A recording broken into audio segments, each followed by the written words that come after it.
Hi, everybody. If last week's episode was still a bit complicated for some of you, today there will be no excuse. Today we're going even further in our back to basics practice. We'll strip everything down, and it's going to be just about shape and contrast. We'll start by creating our sketches, and as you can see, they are extremely simple and basic. But if you want, you can use a model. For instance, I am using this photograph as a base to my sketch. However, I'm just taking the essence, the basic shapes, the pose, and a few key features of the model and bringing those elements into the composition. And all I have to do after is refine it a bit before painting, and that's it.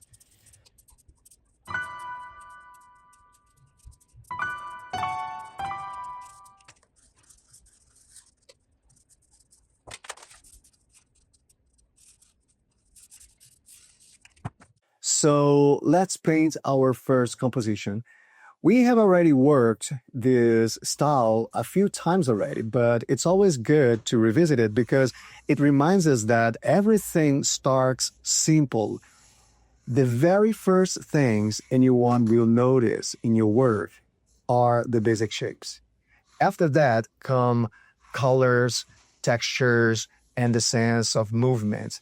But before color, before detail, before anything, there is expression, there is intention, and there is a will to translate an idea and emotion into something visual.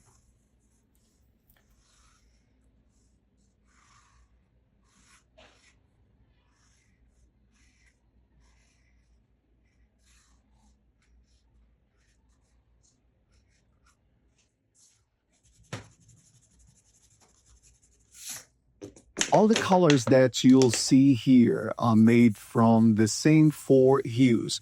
The lighter areas use a very pale beige mixed from burnt umber, whites, a touch of blue, and a hint of black. And the brown comes from the same colors minus the white, but in different proportions, of course. I like to make my own mixes, not only because it gives a richer texture, but it also helps to understand how colors are created. So all the paintings you'll see today use only these two basic colors. Everything else, the texture, the volume, the sense of depth, comes from brushwork. Do pay attention to something that's quite important in this style. The shapes can be irregular, but the edges should be sharp. That's what conveys intentionality. That's how you say, this shape may be a little bit crooked, but it's because I wanted it to be like that.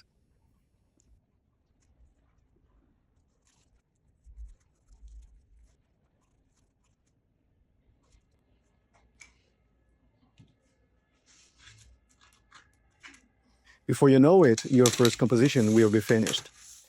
All the following pieces will be the same. We'll start with a sketch directly on the paper. Then we stain lightly the background to add texture and paint the main subject in a high contrast color.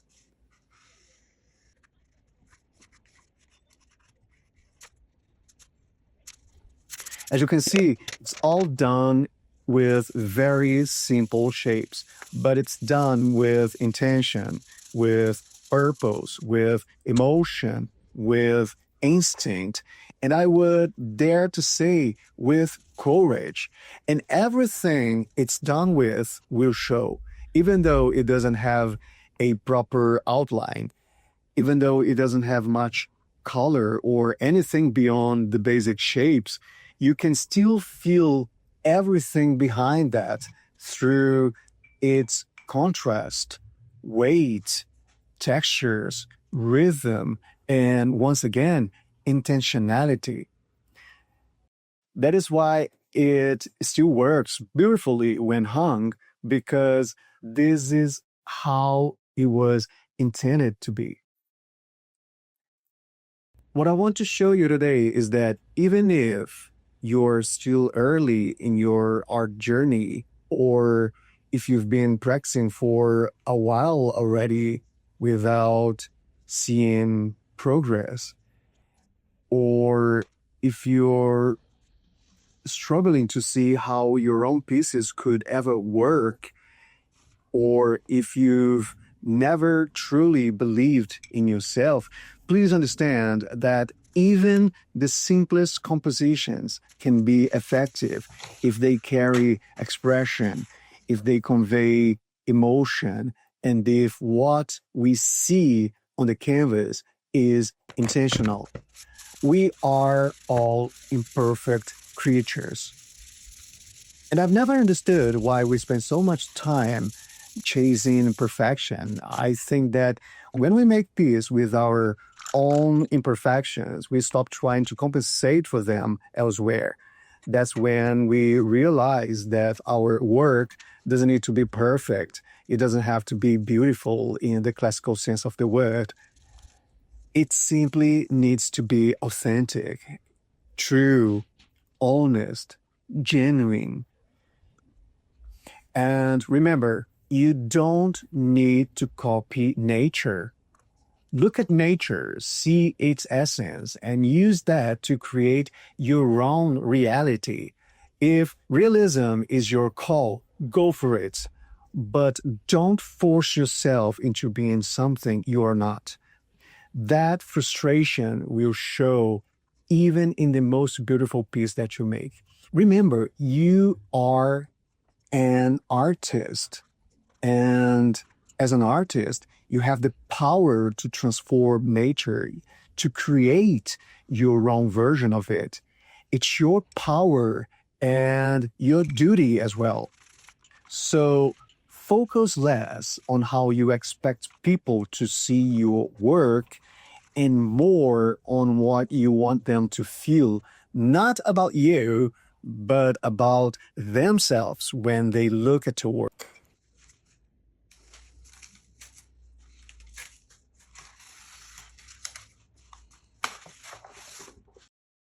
What makes a piece of art truly relevant is not how closely it resembles nature, but how well it communicates. Many people struggle to understand abstract art because they are so used to having all the answers given to them.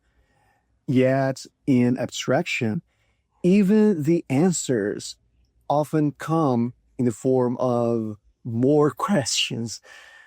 And of course, there is bad art. It's true. Not every art is good. Okay.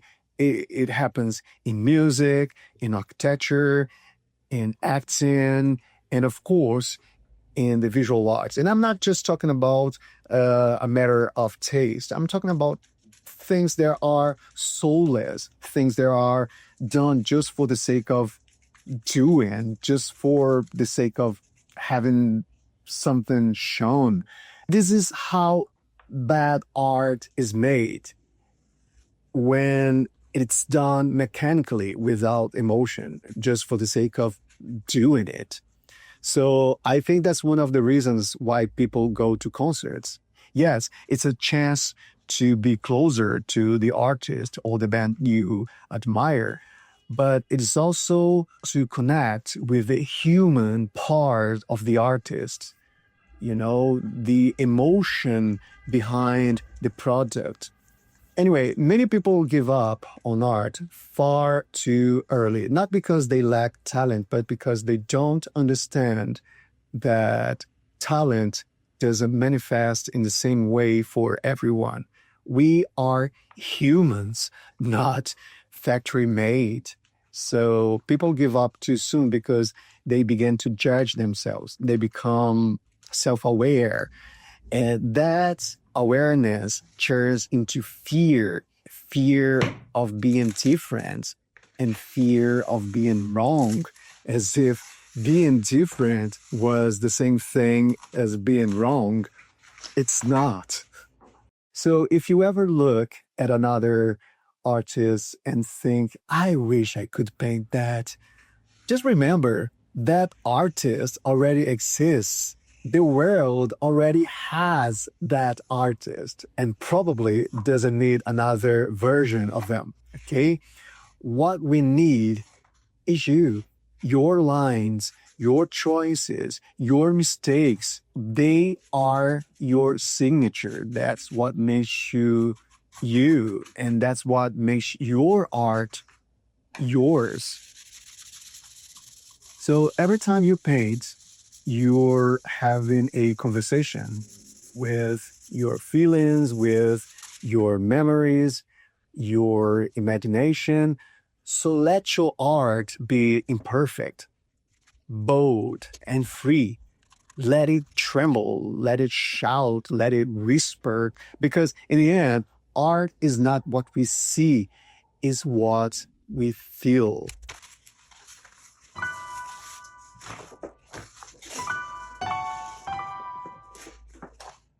And these are the results of what we've done today. I hope you've learned something new today, and that if you're still uncertain about your own abilities, you understand that this uncertainty doesn't reflect your talent, it only reflects your fears. Okay? Fight them and shine.